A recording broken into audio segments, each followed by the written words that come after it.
built a guardhouse up there, and that's how, yes, it also scraped away any of the hot spring terraces that might have been.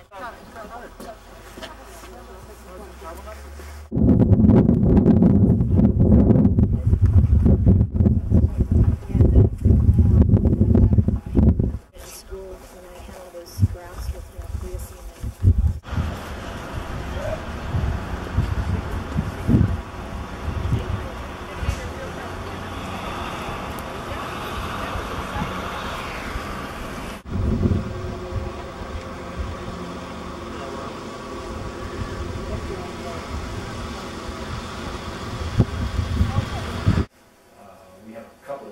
and now that recently been brought up to snuff, but most of them are in poor shape.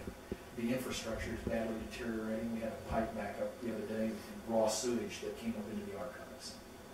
A near disaster. Nothing was lost, but the sewage, the main sewage pipe, is in 1930. They tend to be hot and cold. Sometimes they love us and sometimes they hate us. For example, they love the fact that we preserve the geysers and they hate the fact that we preserve wolves. Regardless of the fact that the Americans will be able to see wild wolves, in the future. So it's hot and cold with them. People in the environmental community. And this borders on religion. It's not all logical. It's emotional.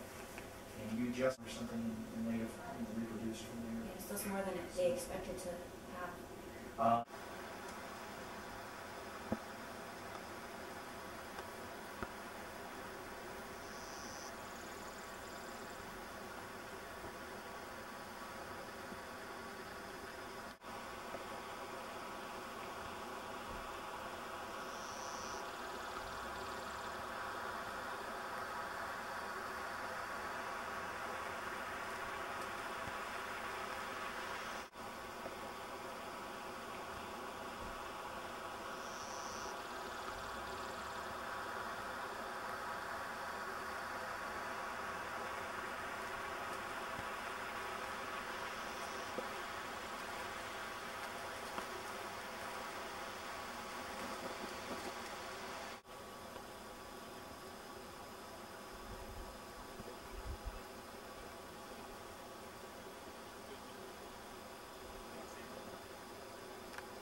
Going into the dam. And when the time came, what the Rose Creek Pack has traditionally done is ascend that plateau across from us called the Buffalo Plateau. To do that and taking her pups up into higher elevations.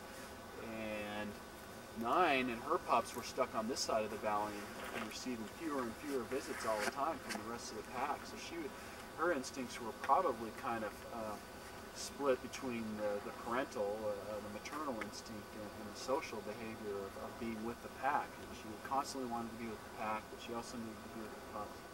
So she was starting to run back and forth, and she at one point moved her pups after one aborted attempt where she couldn't get them across the road because of all the cars and people. She brought them back, and then like a couple days later finally got them across the road, but she couldn't get them across the river. Days, cross the river and tend her pups, actually feed them, nurse them, and then leave and be back, like a couple days later.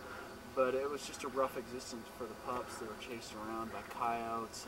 I think they were getting pretty hungry. They were getting pretty lean, and they just could not cross that river. It was in a flood stage. It was in like a 50-year flood. We don't have floods like that every 50 years or so. She just could not get the rest of her pups over to the other pack members, and it looked like she visited them less and less until finally it appeared she wasn't coming back to that area And right after that point, we Like hiding. Oh, she's way in there. Yeah. All right. You ready? Come on out. Oh. Look up. Look up. Hey! There you go. All right. God. We're deep on the cover.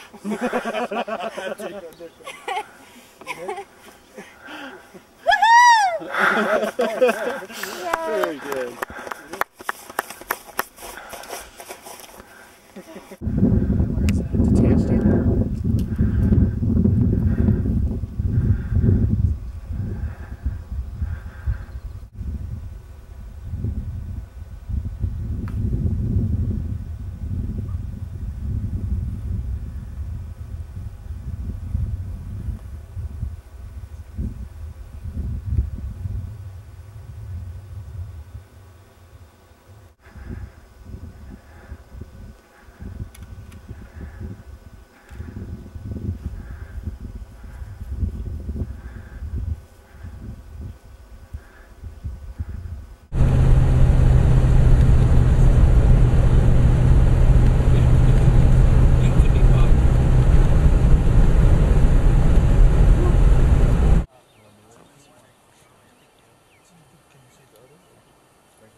Certainly a lot of the elk have already moved up. We're seeing some, but just a tiny fraction of the total herd. And the wolves are staying down because they have the pups to feed and they can't travel with the pups. They're very wary of, very nervous about. But they eat chickens and stuff. Shrug it off. Did they eat pussy stuff? They don't become dangerous. Did they find the one that's like sick or something, it's laying there? Seriously, then they'll take them?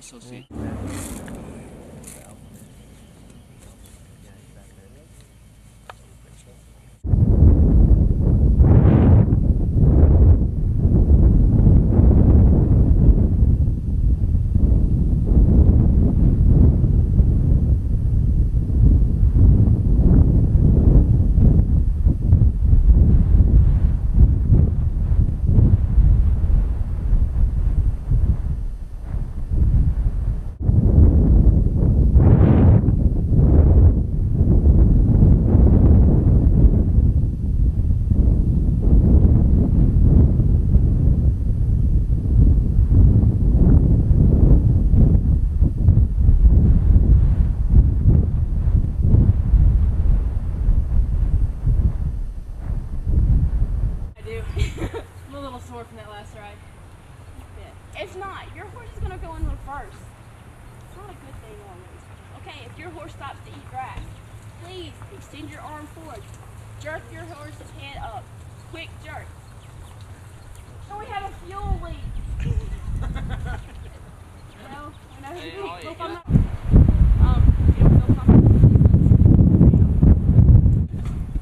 Alright. Yeah, right. Okay. Riding. Everybody handlebars at all times when you're riding a bike. Good job, guys. Hey, don't fall off, Brian. Hey. No, I got a hog, man. It's all it counts. I also have a Honda Magnum. I'm selling it. Alright, he's got some spunk.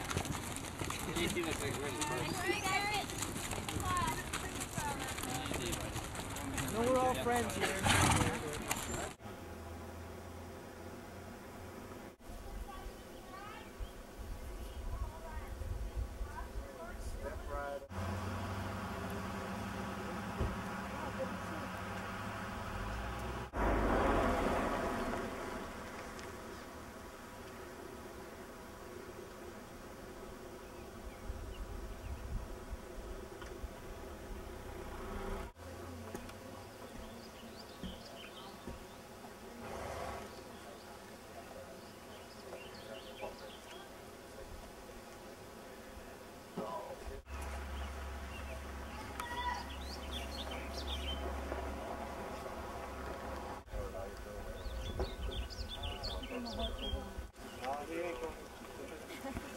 I'm gonna start crying. That's a good horse. This is Punky. He's gentle.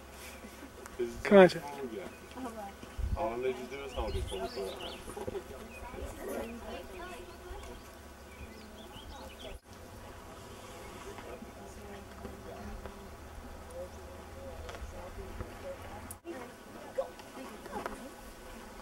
there you go.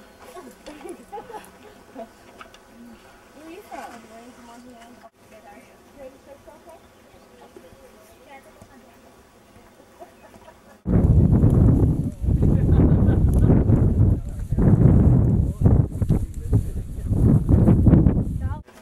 How about, hey, my favorite in the summertime, white bread, tomatoes, salt.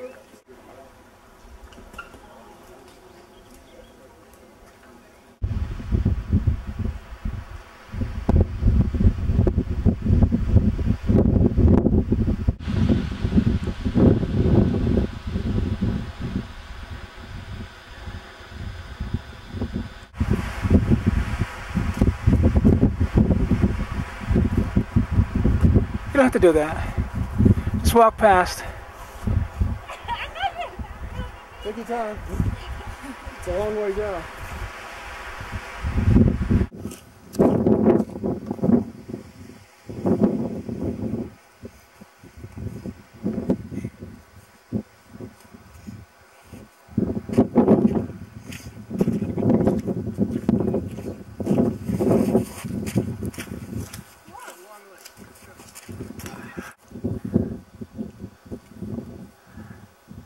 I think that's far enough. All right. I'm tiny tight and not let me go anywhere. That's good.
This is the most common tree in Yellowstone. 90% of the trees are lodgepole pines. There's these trees right here. 90% of them. But what you just touched over here, now I understand you're very good at memorization, right? In just a minute when I say this, you point to someone else who's going to repeat this. So anybody's going to ask them to do it all, smiling, they're going to be next, okay? This is a flat, friendly fir. Can you say that? No, point to someone else who's going to say it in your group here. Flat, friendly fir. Okay, everybody together, a flat, friendly fir. Now, over here we have a sharp, stiff, square spruce. A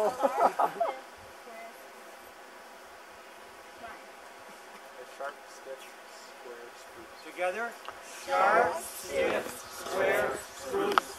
Flat, friendly, flexible fir. I'm adding something to it. Flat, friendly, flexible fir.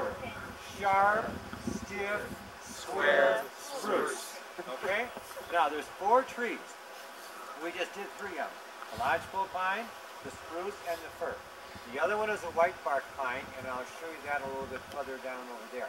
The reason I'm hanging on that one a little bit is this gentleman asked a little while ago about who eats who in terms of the bears eating those cones.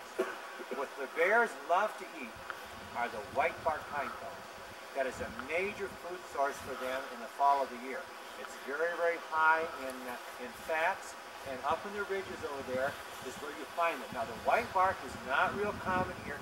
We're in the lower elevations, a little bit higher. Another 500 feet higher, and as we go up, the white barks increase, the lodgepoles go down. As you you entered the park, you probably saw ponderosas in certain areas. That's lower elevation. Everyone has its own zone. There's vertical sections in here where it's best grows. So the fourth one is the white bark pine. How many letters are in white? Are in white? 5. How many needles would you guess are in a white bark pine? Very good. You're terrific, Jessica. Man, I am impressed. What was this one again? No. Flat, friendly, flexible fir. This one was sharp, stiff, square, spruce. Oh, you got the spruce score. Very good. 1 out of 4. Oh, you're really doing good here. Okay? Thank you. There you go. There you go.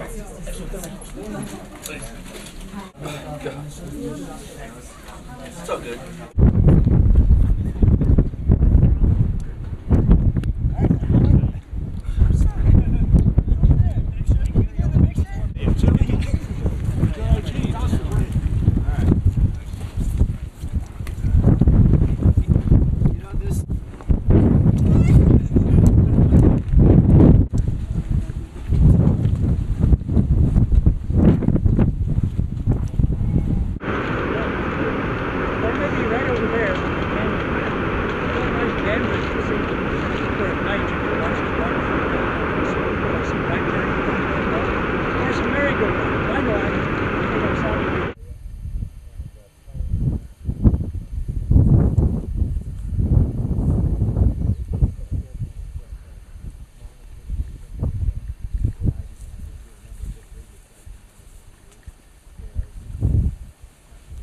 How's your trip, Joe?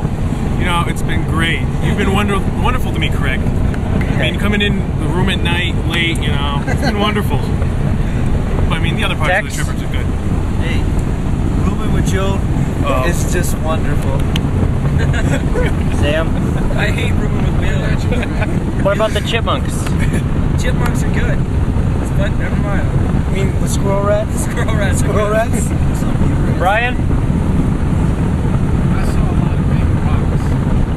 He likes the rock. He likes big rocks. Big rocks. Matt. Remember that one today? I don't know, it's been an experience sleeping with them. Okay, never mind. Alright. Mike. Your highlight. It's a dogger. What was your highlight? My highlight was hiking Mount Washburn. Okay. Brian. I'd say the geysers. You know, I got to see them all erupt. He likes watching them. Tex. It has to be the wolves, all in that elk. Yeah. Sam. I liked the lodge we were in last night. No, I just sat up there and had a drink by myself. Getting better. Hey, I'm gonna have to go with that moose charging those campers. Yeah, that was pretty cool. A little scattering of people and. I'd have to go with the wolves as well. Nick over has to come over in front. And it's gotta be Sally to Sam. Alright, we gotta go front. You guys gotta go down in front. Sam is the outer marker No, Sally, stay up top. Stay up top.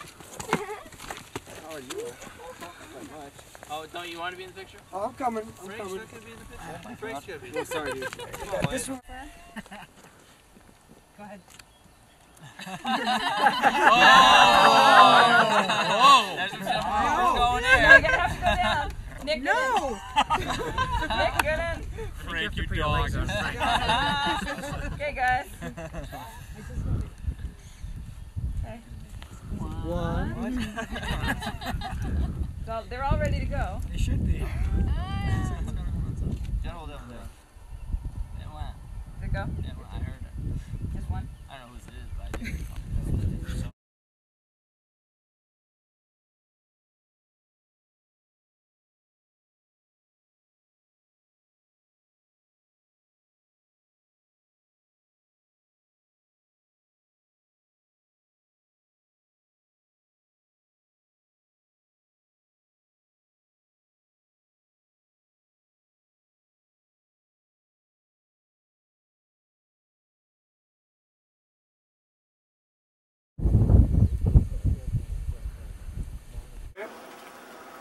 yellow part down there, that's got a little.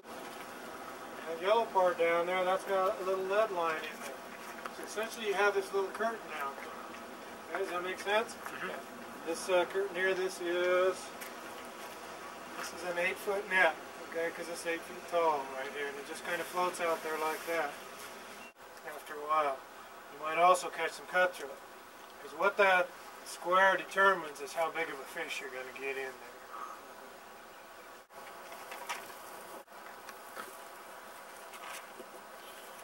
Yeah, because I got to do that other pocket 7, I think. It's going to be 18, 20 inches. This lake trout here is easily much larger than that.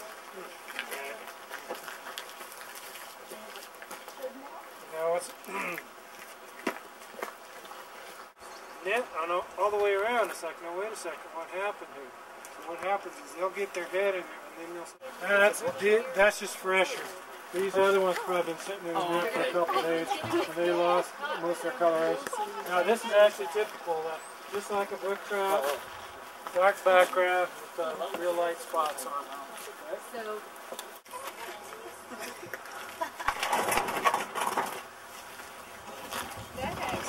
You can do it either way. If gravity works, if you kind of tilt it a little bit to the side, it'll come out more to your fingers. Yes, but if you haven't pushed your sleeves up, that's a good thing to do. You get a picture of this? Yeah. Great. Oh, he's caught again. Yeah. We'll crimp a little bit over here. If anyone wants to keep their hands clean but still help out, we just need to pull this net into this bucket. And that's yes, but if you haven't pushed your sleeves up, that's a good thing to do. You get a picture of this? Yeah. Great. Oh, he's caught again. Yeah. We'll crimp a little bit over here. If anyone wants to keep their hands clean but still help out, we just need to pull this net into this bucket. And that's just grab it right under the thing. Whose fish was that, Tim or Jess's? Jess's? Been in here with them. You never see them because they swim like. Or try. don't put your face in front of Erica showed up, all the fish rates stopped off.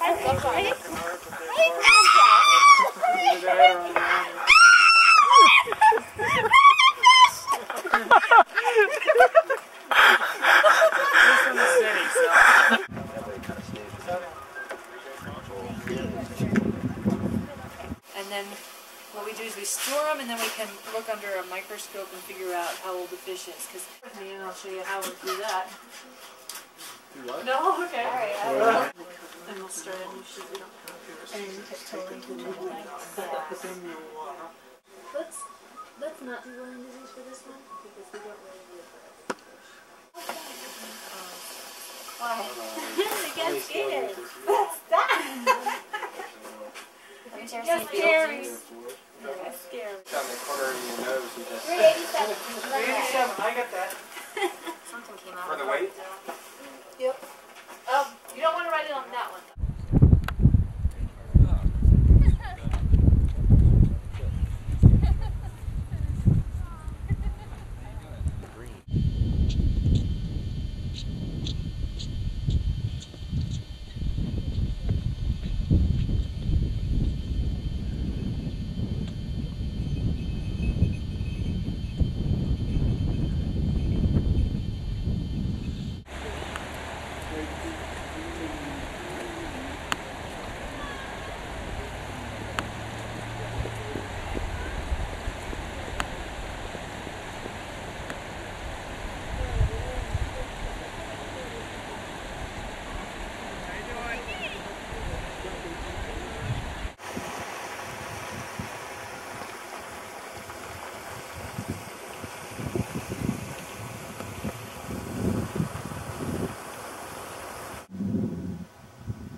Really be some master craftsmen, log cabin builders around here.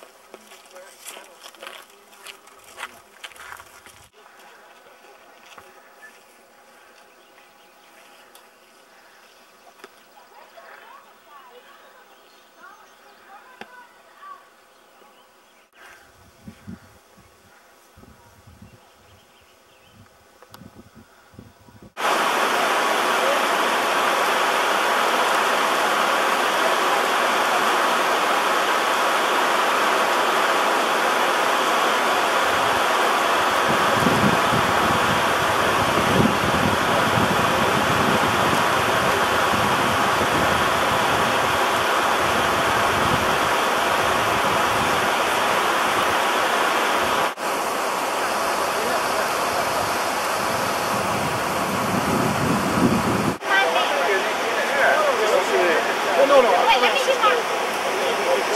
No, it's gotta be natural. You ready? 1, 2, 3.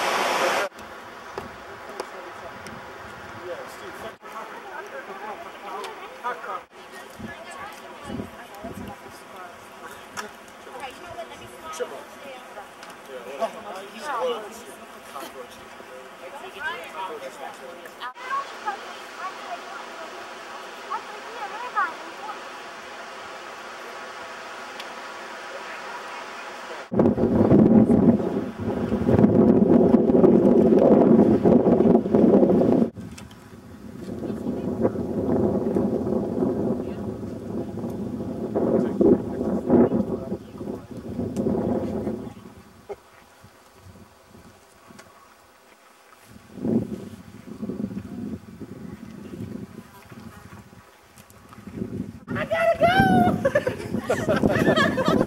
What is it? I'm gonna blow! Yeah. Oh, she's steaming. Watch out! Watch out! It's coming! Oh, boy. Oh my god. Oh, man. Yeah, I wonder why.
Have a seat.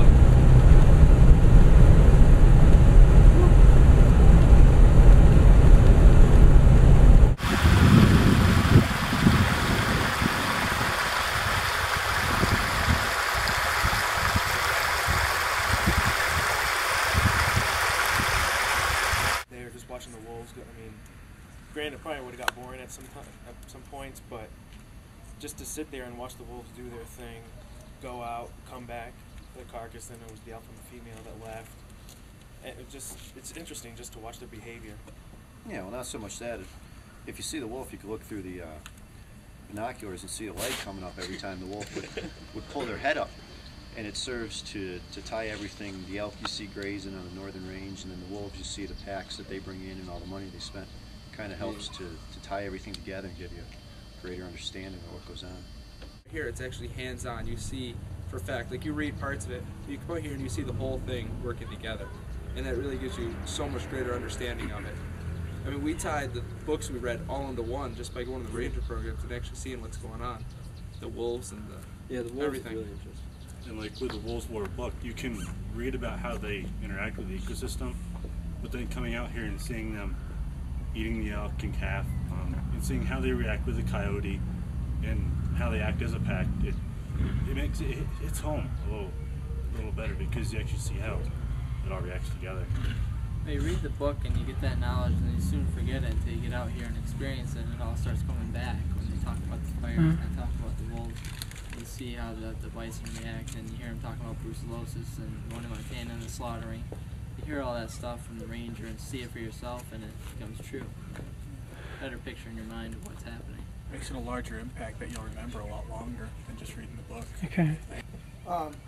Yellowstone, I think to most people before you come here is you know, television shows on the Discovery Channel, and maybe an article you read in a book or a magazine, or you know, something that you hear about, and it's kind of almost like a far off, distant place that really doesn't make a whole lot of sense and was kind of there.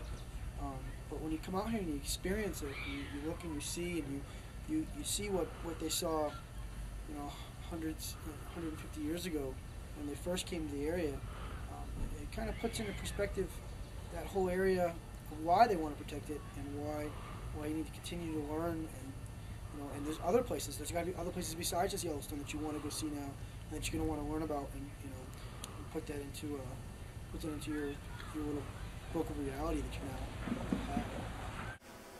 We have a couple of good roads now. I should hit this man. He'd roll this thing right over. Yeah, ugly son of a bitch, though, aren't they? Flew in yesterday from Florida. They wanted to know if they should climb Elephant Back, which is that kind of that ridge behind it. And I said, well, it's a 900 feet elevation change. If you're going to be in the park for a couple days, why don't you wait a few days and then do that? It's very normal to feel a little bit just a little bit out of breath if you do any serious hiking here because you're at a much higher altitude, much less oxygen here. Those of us that are here all summer after a week or two.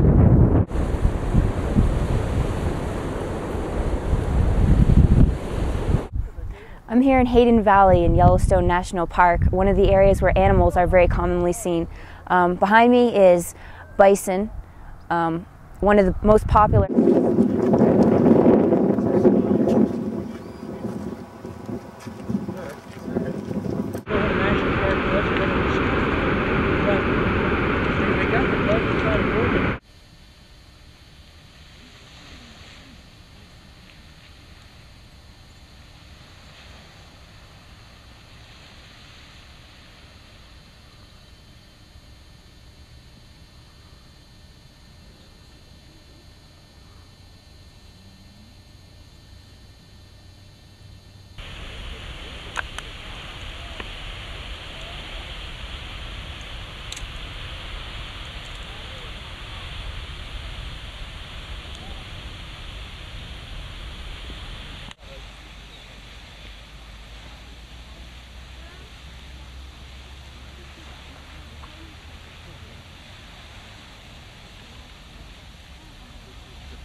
probably one of the most poignant parts about the entire trip was going to the Lamar Valley in the morning, and it wasn't just sitting around looking for wildlife, but it was feeling connected with all these people that they make their entire life out of it, and seeing and kind of being invited to that little area, into that little family. It seemed like, it seemed very special, and it seemed like something that, you felt, I felt kind of privileged to be there. I guess probably it was half of it was that it was early morning, and it was kind of misty, and the sun was just coming up, and it just kind of added a little bit of extra stuff. I just felt so alive at that moment. When we were up there exploring, I just wanted to keep going and going and going because I felt like we could find, every time we turned around we found something new. We found another like little marsh area, we found the bones, or we found the, I don't know, what else did we find? We found the skull, we found the rocks, and we just, we didn't even know, we just, Remember the sound of the frogs when I first got there? Yeah. It was weird. It was Part, by far, times a million, was when me, Ryan, and Eric got left behind in Roosevelt, and we hiked up the mountain across from Roosevelt. That was the best experience by far for like what we saw up there, being away from everybody, like being able to hike up ledges and mountains and no trails. We were following trails for animal trails rather than human trails. We saw lots of animals, saw lots of sights, saw a huge bridge, saw like rapids and bones and everything. And we had an adventure trying to get out there and an adventure trying to get back. And it was so much better than going to see the geysers or the lake or anything. Mine was Mount Washington. I think